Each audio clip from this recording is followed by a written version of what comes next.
In this episode, I'm going to show you how to download and install Atom on your computer so that we're using the same text editor throughout this whole process. Starting next week, we're going to start building our very own website using HTML, CSS, and JavaScript. But we're going to start with the foundation, which is HTML. I'll see you then.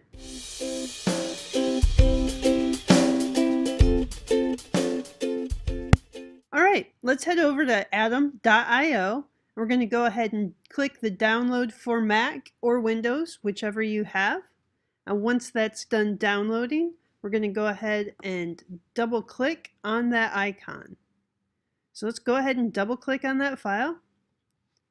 Now this is extracting that file out, and what's going to happen is once this opens up, you can either drag this onto your desktop or you can just double click right here. And once we double click, this is going to go ahead and give us a little pop-up asking us if we want to open it or go to the website. We're going to go ahead and just click open. Once we click open, that's all there is to it. Now we have Atom opened up on our desktop. So this right here, this is going to be your Atom. This is going to be your text editor and what we're going to use to type out our HTML and CSS and eventually even JavaScript. So you can see over here, one of the things I want you to go ahead and do is click on the packages, and we're going to open the installer. And here, go ahead and type in autoclose -HTML and then click on the blue package button.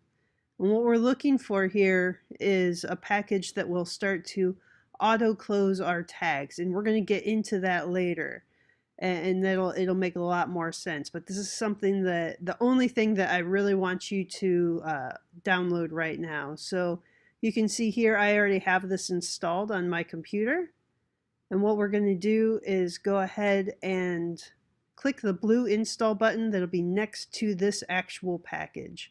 So go ahead and click that install button.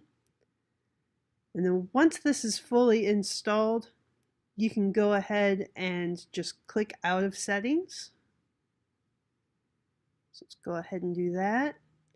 And then that's it. Now we're back at the beginning. So feel free to take a look around. Check out some of the docs if you want. There's a lot of good information here. Another thing, if you're not a big fan of your theme, go ahead and choose a different theme. I personally like the default one, so I just leave it here. Feel free to look up some keyboard shortcuts if you want, but none of this is anything you need to worry about right now. What we have installed, what we have ready to go is good enough, and we're going to go ahead and start typing out some HTML.